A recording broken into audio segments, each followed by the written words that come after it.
Hello, I'm Jacob Cass. Welcome to the Head Snack podcast. You are listening to conversations with misfits, mavericks, and trailblazers. Hey, welcome to the Head Smack podcast. My name is Paul Pavolny. So excited to have you come along as I talk to another misfit. And I'm so excited to have Jacob Cass with me all the way from Sydney, Australia. Jacob, how you doing, man? Thank you, Paul. I've never been called a misfit. I don't know how I feel about it. It's like, well, let's find out how much of a misfit, because I've enjoyed calling it conversations with misfits, but I found also that it's mavericks and trailblazers and people that are standing out in their space, and you stand out definitely. I've paid attention to the stuff that you're doing. You found a way to stand out in the marketplace, in a busy marketplace of business strategists and branding strategists, and so, yeah, I think you're a little bit of a misfit. All right, I can align with standout. That's definitely very much aligned with our even slogan of our brand. We use the flamingo. That's definitely stands out. Well, stands the flock out. That's Well, and I want to talk about that journey to the flamingo, but I want to also talk about a little bit about your origin story. You know, I'm a fan of superheroes, and I love origin stories. And I like talking to folks and finding out what theirs are. You know, right now you're a brand strategist and an educator. Produce a lot of content online, and you have a lot of stuff available for folks as well. But let's talk about a little bit about, Jacob Cass, pre-brand strategist, pre-Flamingo. Like, where did you get your start? And you can go as early as you want. But what was early Jacob Cass like? I'd say 0 to 16 I was definitely in the creative, arty world. I was always drawn to those sorts of subjects versus maths and science. So within my DNA, I was always a creative person. I believe that, just because I naturally went that way. It was around when I was 16 or so, I was doing a lot of drawing and graphic design, terrible work. I cannot draw stick figures and things like that. But the same way. I also dabbled in, using some versions of Photoshop, early versions of Photoshop around that time as well. And that's when I heard of graphic design, but I never really knew what that was. I was just mixing people's faces together and morphing my friends' faces at school. Yeah. I did a couple of, I did a logo for a death metal band. Terrible. And then I got one of my mates there knew a little bit about web design, and he kind of got me into that world as well. So it was around my teenage years when I, fell into this design kind of world. But it was only when I saw my careers advisor that I realized that was actually a career, and that you could take that path and go towards it. And that's what I did. Yeah. It was like my first head smack moment. It's like, okay, this is it. I applied to uni. Went to uni, went there for about 3 years and studied visual communication, majored in graphic design. So at my heart, I'm a creative and I'm classically trained in graphic design. So that's where my origin starts. And throughout that time studying, I started a blog, and it was called Just Creative Design back then. It's now called Just Creative. And I used that as a place to share my work, my studies, my design work. And that was just like a side project. It was just a way for me to document my studies and to share with others. Through that process, I learned about blogging. And blogging was very different to what it is today. It was very tight-knit, very small communities. It was kind of like you're definitely a nerd if you blogged. It was that kind of thing. Yeah. So totally different world, but that was the second aha moment or head smack moment, because it opened up my eyes to making money online through blogging and through websites. So there was a whole community around how to make money blogging. And through that, I learned SEO and a little bit more about web design as well. And it was through this process of studying graphic design, running a blog, and sharing my work, that it got the attention of an agency in New York City. So I was in Sydney at the time. I hadn't had I didn't have a job. They offered me a job through Twitter. So this was when Twitter was just starting. Yeah, I was pretty big on Twitter at that time. I even got onto our local newspaper for being the top twit in our area. Yeah. Now, what would you be called now? The top X? We can talk about that brand maybe in a little bit. So it had Hugh Jackman and then me on the front page of this newspaper. Oh, so nice. Top twin. Nice. So that was a highlight moment. Anyway, so this agency offered the job. I got headhunted. I left Sydney 6 months later after I graduated. They waited for me, which was nice. And I packed up. I didn't have anywhere to stay. The day before I left, I found somewhere on Craigslist and flew over to New York, not knowing anyone. Wow. Or anything. So it was like a huge, huge leap of faith. I bloody loved it in New York. It was, big learning curve. Didn't know anyone, didn't know the culture. I spoke very fast. No one understood me back then. I've definitely slowed down. Right. I wasn't allowed to talk to clients. So that was really? Yeah. Just as your accent? But a recently graduate. What was that, sorry? What? No, they didn't want you to talk to clients because of your accent. They just... Yeah, they couldn't understand me. It was like... right now, it's like I definitely have toned it down. Most of my clients are in the US, and after living there, it's definitely toned down. Yeah. So, yeah. Well, now before you continue about the New York experience, I do want to circle back to a couple of things that you talked about. I find it fascinating that your early story is very similar to mine, in that I couldn't really draw that well, but I knew I was creative, and I knew. I love doodling. I mean, I could draw, but not like fantastic. And like hands and faces were always a challenge, and stuff like that. And so, for me, it was, I didn't know what I wanted to do as a creative. Like, how am I going to make money doodling or being creative? Like, what exists for somebody like me? Were you kind of at that place as well? Like, of what am I going to do with my life with this? I wish I could say I was looking for that, but at that time I was really just in school and didn't really know what I wanted to do. And it was just about exploration. I did know that I loved design. So all my focus was around, like, my subjects at school was like design and tech. And, whenever I had a project, it would be like a digital project. So I knew it was something digital and I knew it was in design, but I didn't know how that worked as a career, or like even the jobs available. I'd never heard of things like creative directors or definitely not strategists. So when did you become aware of design as a creative? Because as a young kid, like, was a subject. Yeah, I was doing graphic design as a subject and design and tech as subjects, but they don't really tell you. They didn't really mention that that's like a career, or that you could do that for a living, and they didn't really share that. So I wish that did happen earlier, but my careers advisor, that's their job, and that's what they ask, what are you interested in? And it's like, oh, did you know this? And it's like, of course.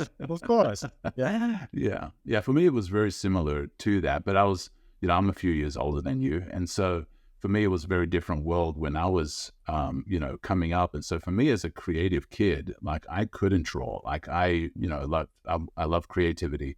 And so I did wonder, like, what I didn't like the word design and graphic design, or it used to be called commercial art back in the day.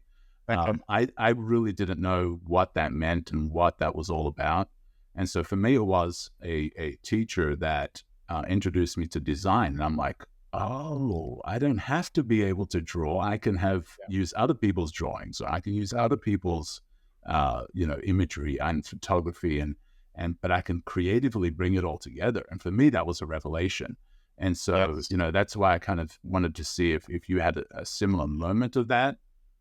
I think it came a little bit later in university of, what I did and didn't like. So the art side, I really didn't enjoy. So we had to do art as one of the compulsory subjects as the degree. And I just really didn't like showing up for it, like getting hands-on and doing, just thinking outside the box a little bit in terms of like abstract and like different mediums. I just I knew that the physical world wasn't for me. So at that moment, I knew that digital was, and that's where I focused. And I loved brand.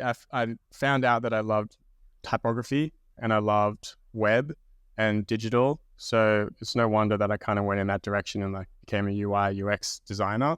Yeah. And it was just through that exploration, by them like forcing you to do certain things, and you come to find what your passion is.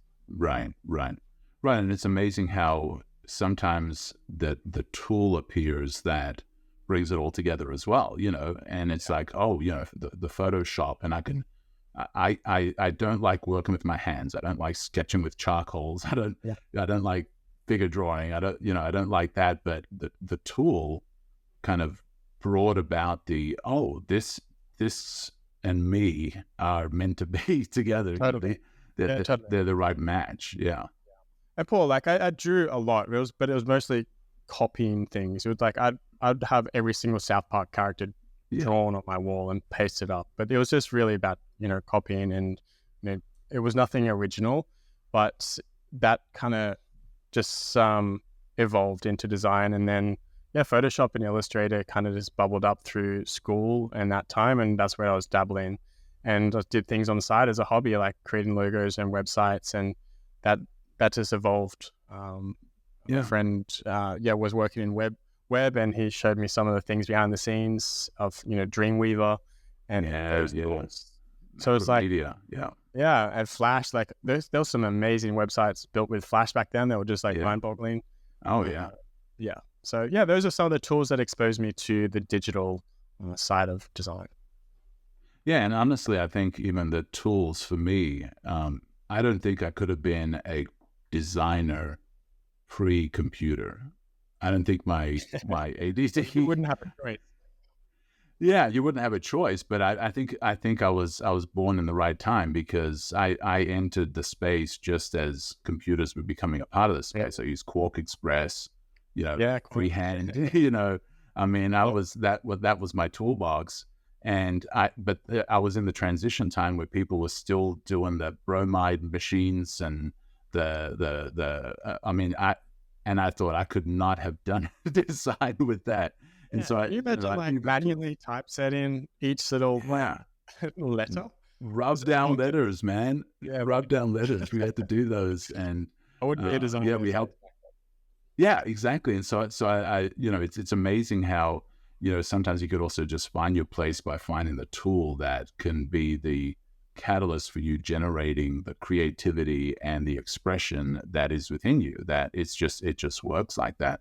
And so you came at a time when that was evolving, and same with me. And so I think that's pretty amazing. And so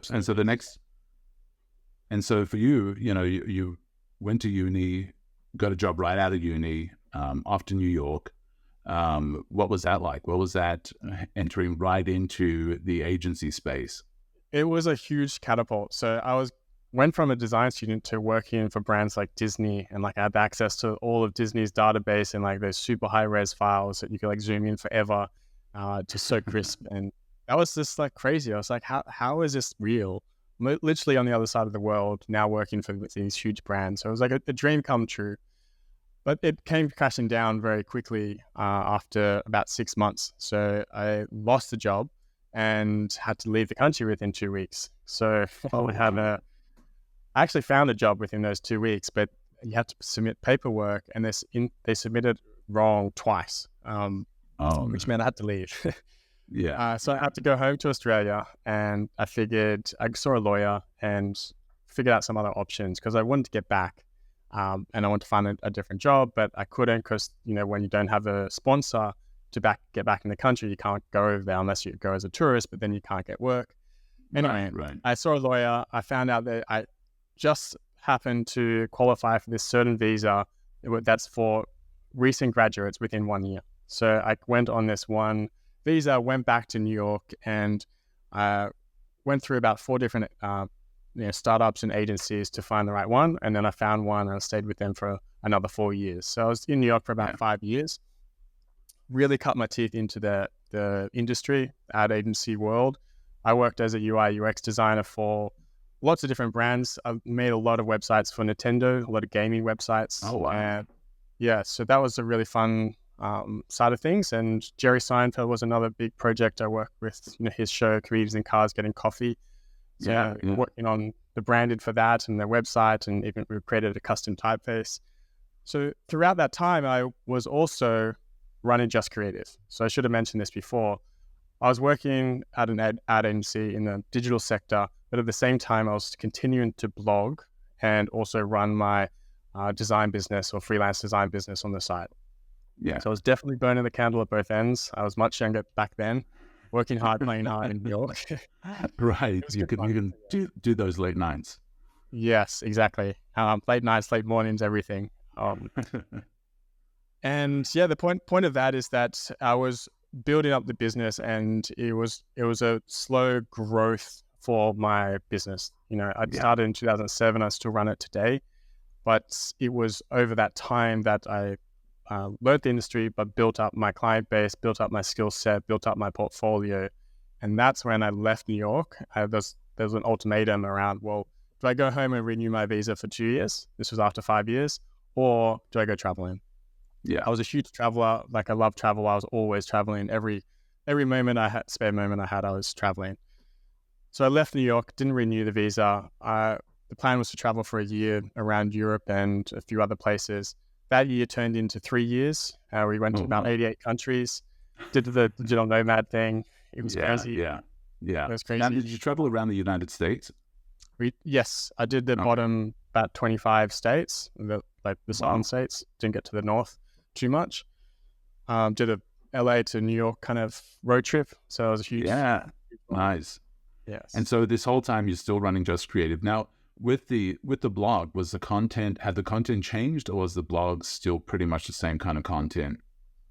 It definitely changed. So early years was student work and my process. Throughout that time, it was definitely sharing my work and portfolio, but also other types of articles. Creativity, running a business, logo design was a huge focus of mine. That was my kind of niche. Yeah. And that's how I managed to travel. I had a great system, heavily SEO, search optimized websites. I had a lot of traffic coming in. The game's changed a lot now, but I didn't even get on phone calls for three years. Everything was through email, briefs. So it was great. And I worked 4 hours a day.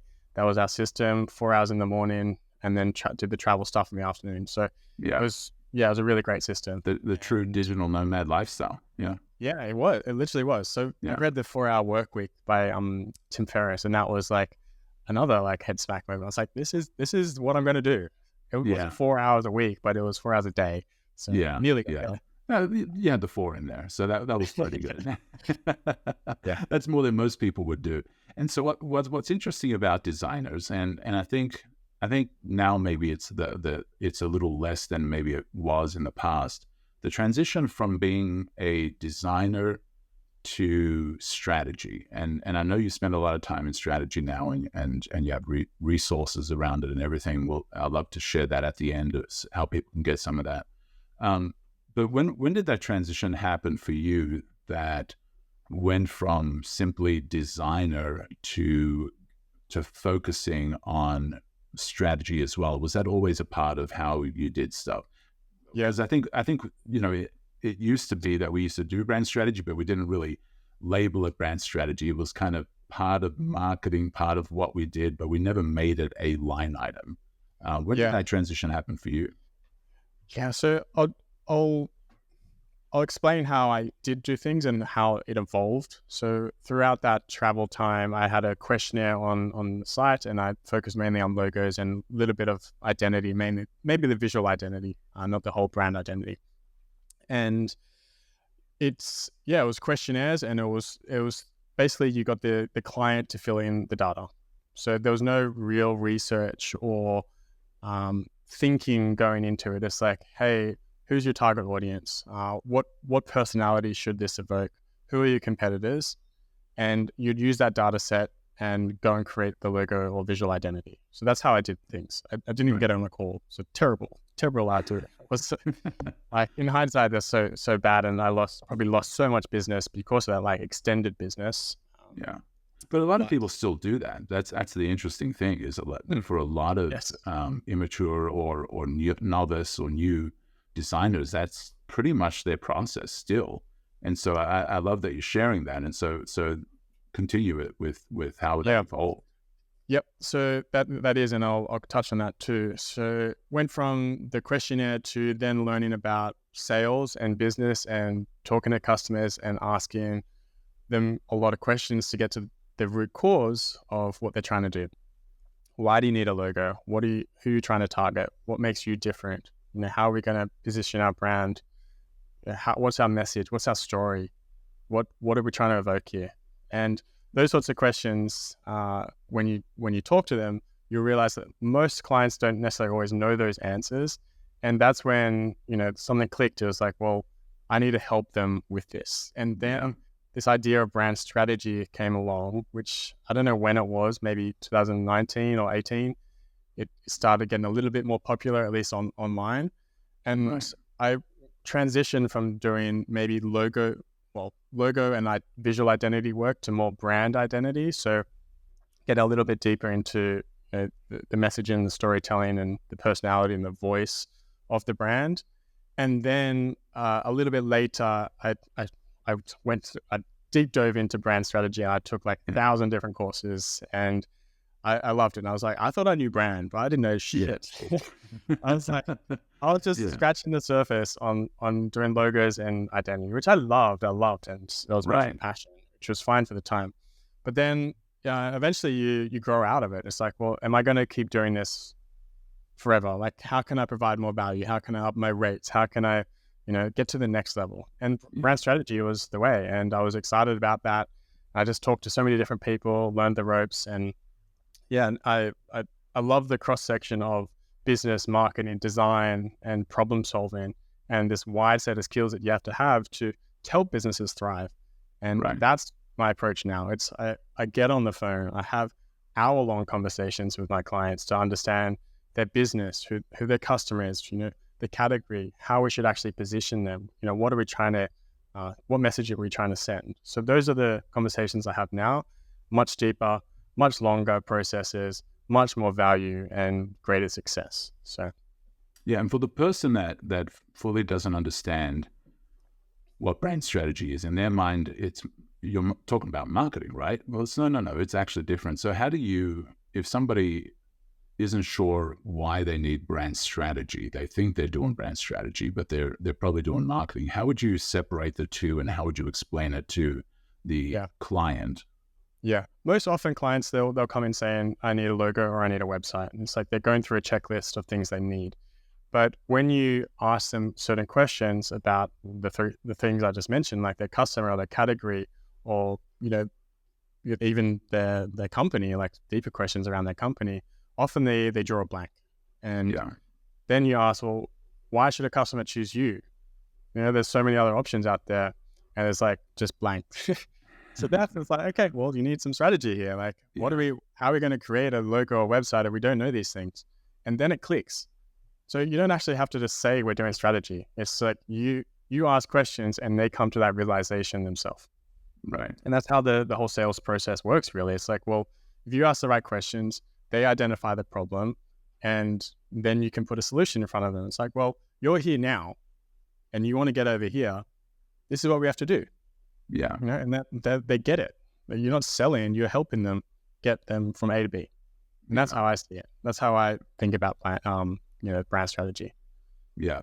And so when they come to you and, you've had that conversation, do they ever ask you, well, how is doing brand strategy or how is doing design going to make me money? Like, why should I care about it?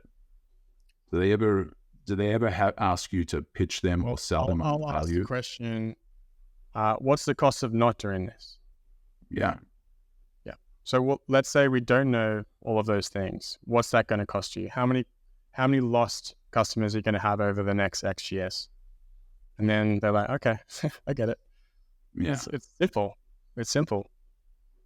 Yeah.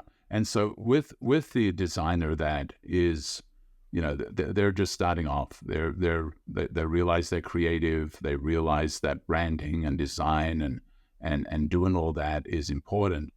How would you encourage them to grow as a designer, to get into a space where they provide more value for their customer? Yeah.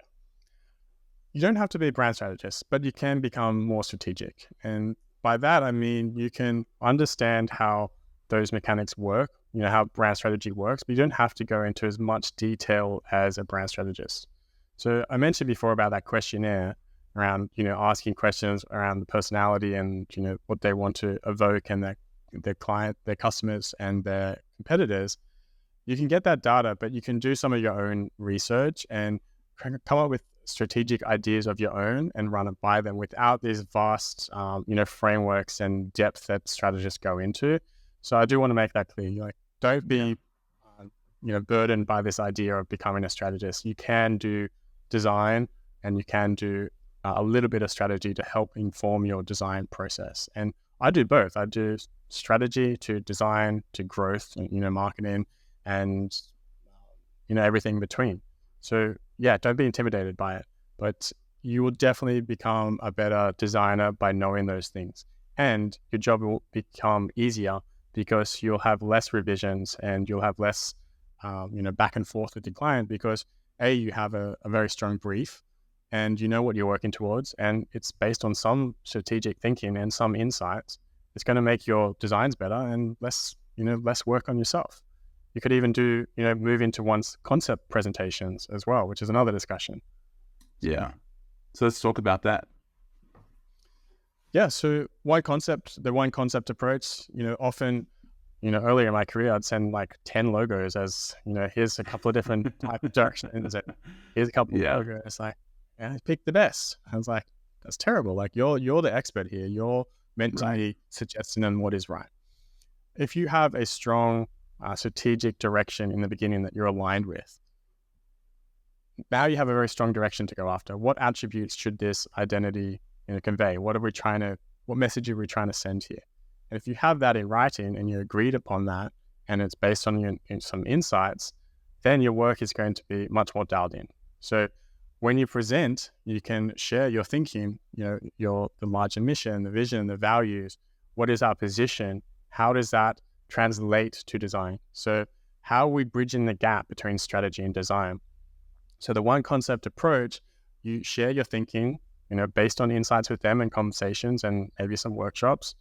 You share your thinking and share how it translates from strategy to design. How is it evoking this attribute? Yeah. And, how does that work with the logo? Why this typeface? Why this art direction? Why this illustration style? And you talk through your design decisions and how they relate back to the strategy. And it's that explanation and how it works all together as a cohesive identity and brand. That's really how you do the one concept approach. You share one logo, you share it with mock-ups, you share the whole identity and how it relates back to the brief, which basically talks to the customer. It's sending the right message that you agreed upon, and so forth. So you will often, if you've done your job right, you get approval, and there's low revisions after that, because you've thoroughly thought about the brand holistically, not just the logo, which they will probably rubber stamp everywhere if you just share a logo. So the logo is not the brand. The clients love it, but you have to think about the brand holistically. So that's the one concept approach. And I don't do that every time. I definitely explore a lot of logos if I'm doing logo work, and I'll share a couple of different options. I use a framework called soft, hard, spiky. Basically, here's another word would be square, circle, square, or hexagon. There's different words for this, but the idea is that soft is like, soft is a circle, is rounded. It could be a more, comfortable approach. Square is a little bit more hard-edged, and it's, a little bit more off-kilter. And then spiky is definitely weird and wacky. It's the least safe option, but it's the most different, right? So if you have a safe, a middle ground, and an extreme option, then you're gonna cover the gamut, and you can actually, it's actually good for your process because it helps you think in different ways. Like, what if this was a generic brand that kind of fit in with everything? What if this was the craziest, like I was going to say, mother effing brand there is? I'm not sure if we can swear in here, but the idea is that you can explore different options. I love that. And when I worked in the agency world, I worked for a company called Mad Genius, and we'd do that. We'd have different options, and the final one was called the mad option. Like if we were to like really push and kind of take this in a direction that we wanted to go in and just kind of push the idea like really out there, this is what it would look like. And we'd always offer a mad option. And a lot of times the client would actually choose it because we kind of broke out of the box of where their mind was, and we created a new playground, and suddenly that became, oh, absolutely love that. So I love both the single concept solution, and I love also that three with the round square spike. I love that. Absolutely awesome. And so for the, one of the things that you mentioned, and this now goes to the client side of questions, you said a logo is not a brand. So what is a brand? What is a brand? So there's many different definitions, and I run a podcast called Just Branding, which is just focused on branding. Everyone that we have on the show, we ask this question, like, what's your definition of brand? And we've got a lot of definitions. For me, probably because I hear it every single time we talk about it on our podcast, my co-host Matt Davies talks about it as the management of meaning. And I align with that. I also align with Marty Neumeier's definition around it being a gut feeling that someone has about your brand or product or service. Basically, you don't own your brand, but the customer does. It's formed in their mind based on all the experiences. It's the reputation of the brand as well. Jeff Bezos says it's what people say when you're not in the room. Right. And those are a few different definitions, but it could also be about the perception of your brand or product or service. You want to craft that perception, and that's what branding is about. You have to you have to create that meaning and create that perception, and that's done through the process of branding. And I'm the same way. I've heard so many different definitions, and I've wrestled with my version as well of what it might be, and it is definitely reputation.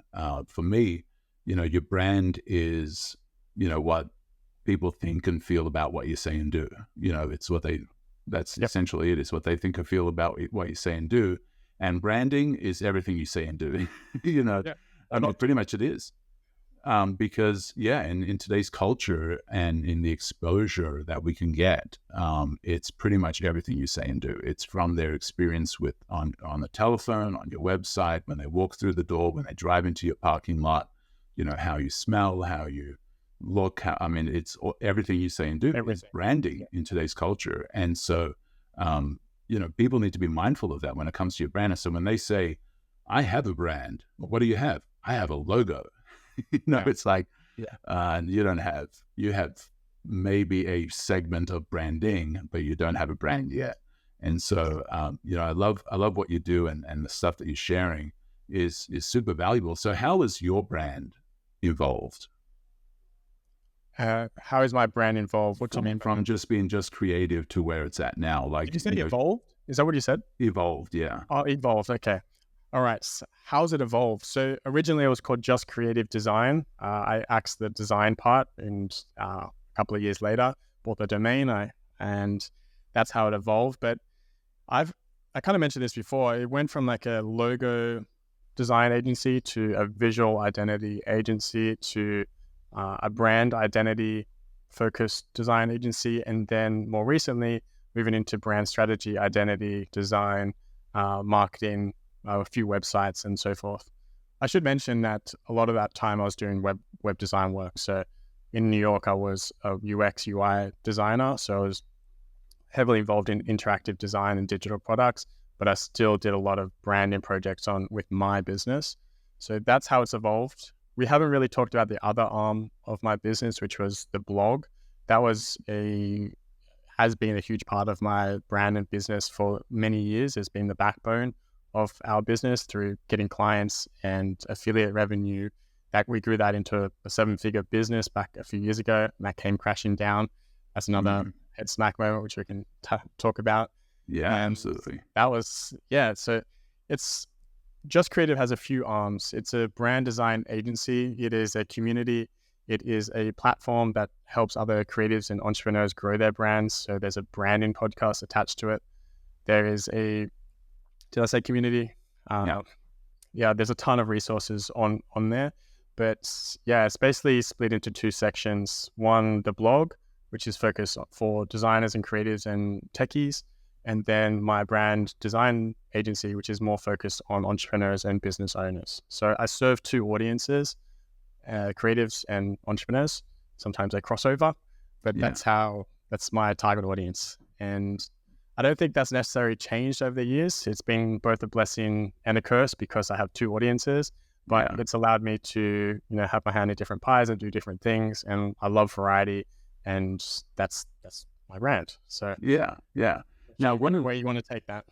Well, you talked about the crash, so let's talk about that, and then I do have another follow-up question of in the doing your own branding is the toughest thing, and so I want to hear about how you evolved even your branding and your visuals and all that. But let's talk about the crash that happened. What was that about?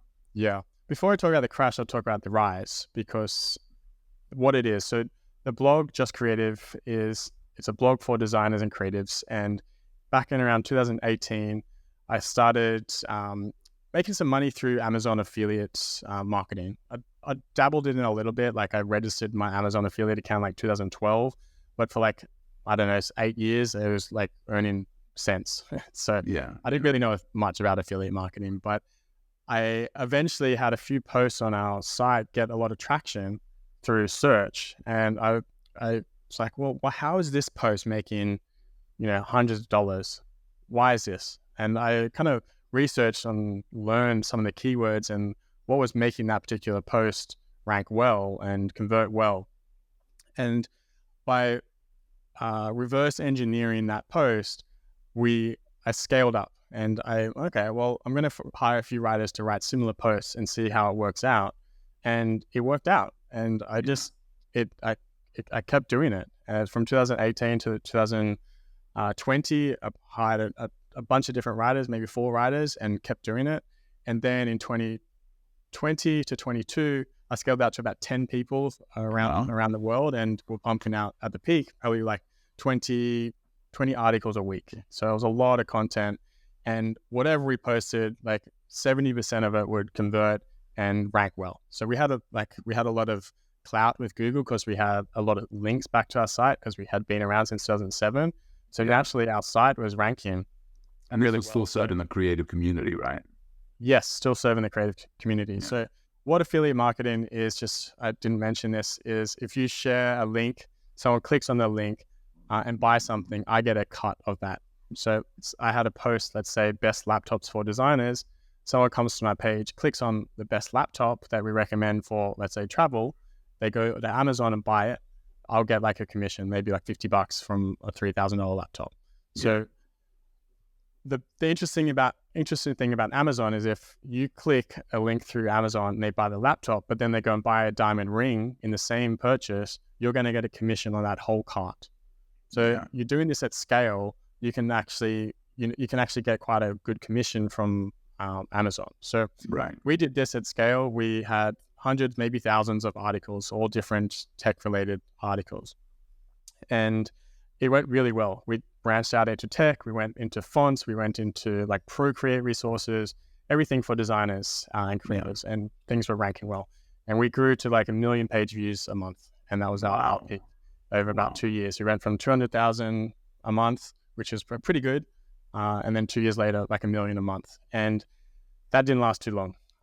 Google changed the algorithm. So everything came back the other way. Yeah. And it was it was a fast and slow burn. So it's like, oh man, we lost, half our visitors, and we're like, oh, that was bad. And then 3 months later, they bring out another update. Oh, we've lost half again. And then, oh my goodness, 6 months later, they bring out another update, and they're just slowly weeding out publishers like our site from search results.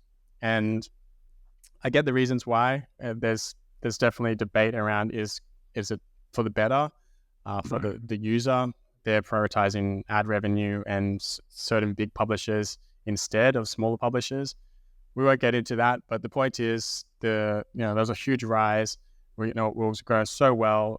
We went up, we got to a 7-figure figure. We were going on that path, and then it came crashing down very quickly. Had to cut back the team and everything. And, the heads back moment here is that nothing's forever. I was heavily into search for so many years. It was the backbone of our business, and, nothing is forever. We still rank for certain phrases, but none of the, affiliate posts are anywhere near what they were. So I've had to rethink, repivot our strategy, because I had this passive income coming in, which meant I could be pretty flexible with what I worked on, and I didn't have to I could do client work, I could do just creative work, I could do side projects, and I didn't have to worry too much about the finances and all of that, because I had that layer. Yeah, so it was called passive income, but it was kind of a primary income. Like it was your... It definitely turned into a primary income. It's past that. And that's why I focus on it. It's like, I didn't know this, but like when things are working, you dive into the data, and I just loved working with data. So I went from like doing so much design to working on like keywords and data diving and analytics and optimization and, plugins and speed and all like back-end stuff. So it was like, it was a needed shift for me, because I've been doing blogging for so long, but it was just, it worked. So we doubled down on it, I guess, and then it didn't work, and then we move on. So what would you have done differently? What would you have done differently? What would you advise somebody else? We can't change it. So the algorithm is the algorithm, and you can try beat it. You can try reverse engineer it, and that's what we did, and it worked for a while. Now it's getting increasingly more difficult and more competitive, not just from other websites, but Google itself pushes their own products. The search result, like their shopping results, and then their ads. Like even if you're number one, you're not really number one. You're like 5. So the chance of you being clicked, and then they have snippets and rich snippets. Like you're just the results are getting worse and worse, and soon they're going to bring in SGE, which is search generative experience, basically AI results within Google, and that's even going to push everything further down the page. So things are definitely I'm thinking more about your business model. Like what, if you look back at the way your business model was at that point, for somebody else that might be in a similar type of place, is what would you have done differently that the crash would not have been as hard for you? Well, the crash only really affected the blogging side of it, but also it was my way of getting clients at that time. So a lot of my traffic a lot of my leads for my agency came through search. I had a lot of articles on things like logo design or identity design, strategy, and so forth, and people would find it through that way. But how the update happened was that Google classifies your whole search as helpful or not helpful, in a nutshell. And because of all those other articles, our regular rankings for other terms like brand strategy or design also went down. So we couldn't really control that. We're going through a major, prune of articles and trying to re-optimize things and yada yada. But the point is, the business model doesn't necessarily change. Like I still have the blog and I still have the agency. What does change is how I go about marketing. What's the strategy for getting, what are the tactics we're going to use to get clients in the door, leads, and where are we focusing? Before, I used to be able to, run a community, do design, run a side project, run a team of 10, and all of that at once. But now, because I have to actively market, I have less time, because before it was passive. I had everything organically coming in. Organically, it's no cold outreach or anything like that, no marketing. So the model hasn't changed, but how I market changed, and that affects the time as well. So those are the things that have kind of shifted in recent years. Yeah. And so that was the reset after the crash, right? Is looking at how are leads coming in now, how are we gonna pivot, how are we gonna make sure that we have things coming in that is maybe even not even leaning into one source as much as you did into the blogs as maybe you were before the crash. Is you were heavily leaning into that. That started off as passive, became primary in generating income as well as generating leads, and now you've diversified that into other ways instead of leaning into one direction. Yeah, I've always diversified. So I have digital products around, we have a typeface, we have downloads, we have the agency work, we have a community, and we have lots of different social profiles. So my eggs were definitely scattered in different baskets. So that's why I've been able to adapt. But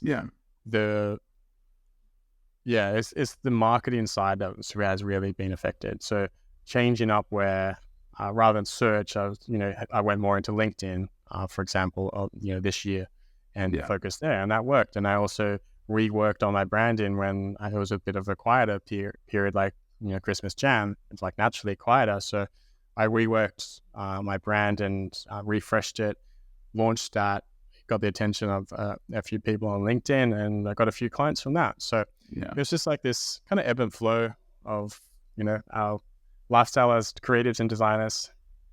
Yeah. I'm sure everyone is familiar with. Yeah. And so with your own brand, with your own visuals, you said you did a rebrand.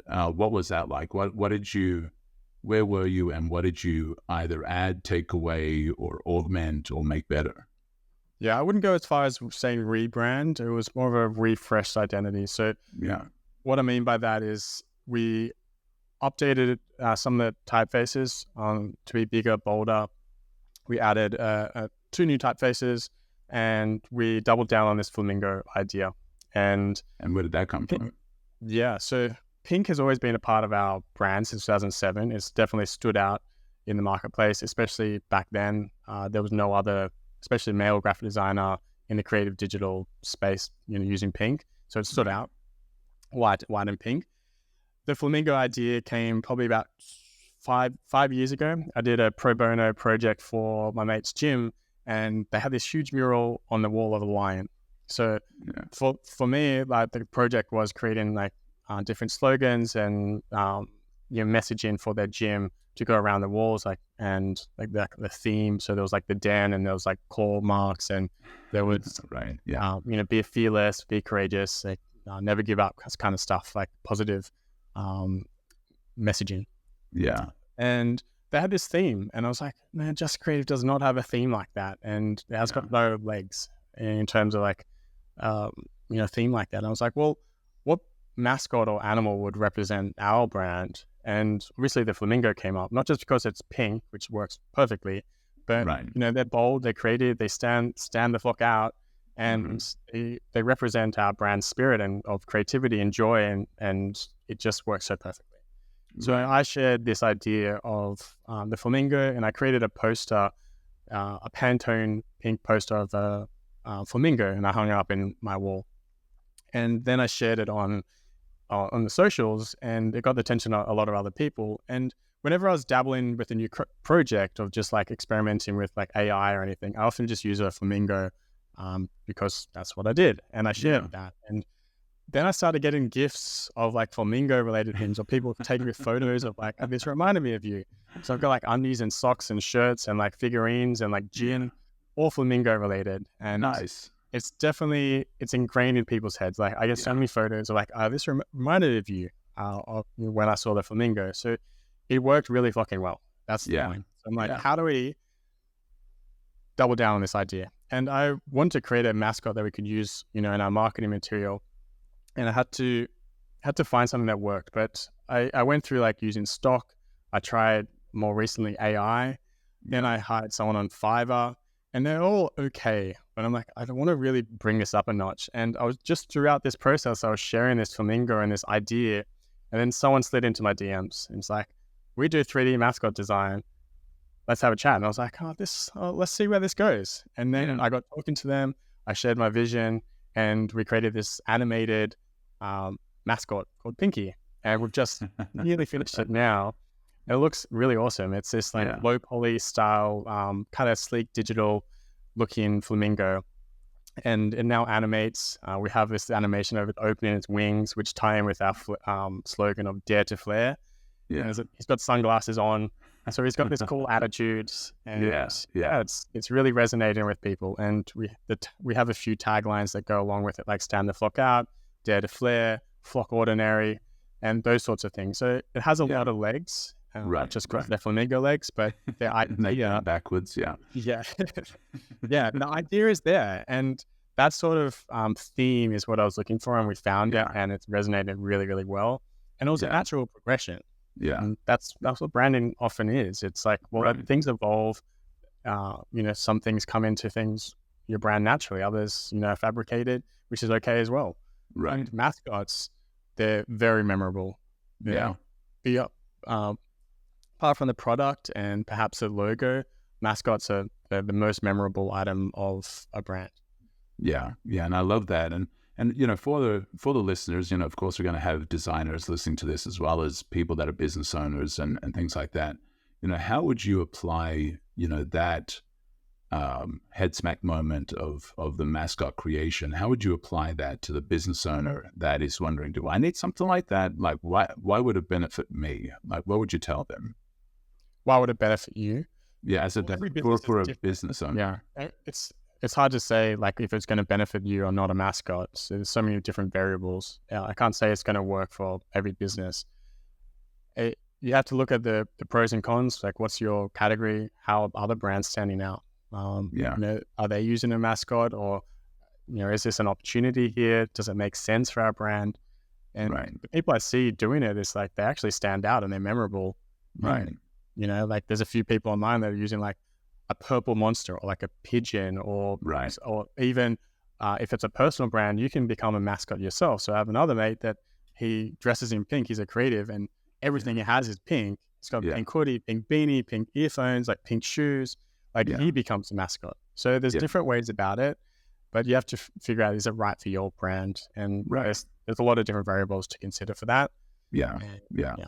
Yeah, I love what you said there. I think there are several things there that we can highlight. Is, you know, you created, when you came up with this mascot, when you came up with this flamingo, is suddenly it gave you a language, it gave you visuals, voice. it gave you a voice, it gave you a personality. Like it brought a lot with it that I think is valuable for a brand. If you can find a way to create, you know, like even Liquid Death, the drink in a can, you know, they created an attitude, they created a personality that then influenced everything that they did moving forward. And I think that's a way to build a powerful brand, is to create something that then creates the language around it, that creates the personality around it, that dictates visuals and things like that. I will share that it generally stems from the company's soul or essence or DNA.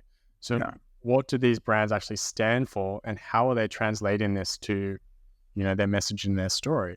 So for you know, Liquid Death, it's you know, the whole idea of you know, the environment is there, but it's also doing things differently. It's got like a death metal vibe, and it has a certain aesthetic that stands out in the whole marketplace, and it relates back to their values and the customer as well. Like, you know, if that people are drinking water at a, you know, a concert, for example, they want to be seen as cool, and have this can, like that's a great idea, and it works. For us, for the Flamingo, like it makes sense about standing out and being different in the marketplace is what we do as a service. And you get behind this idea of standing the flock out, daring to flare. And that theme kind of naturally comes from the essence of your brand. So before you get into the personality or voice of your brand, you have to consider, well, what are our values? Like, what's authentic to us? What do we believe in?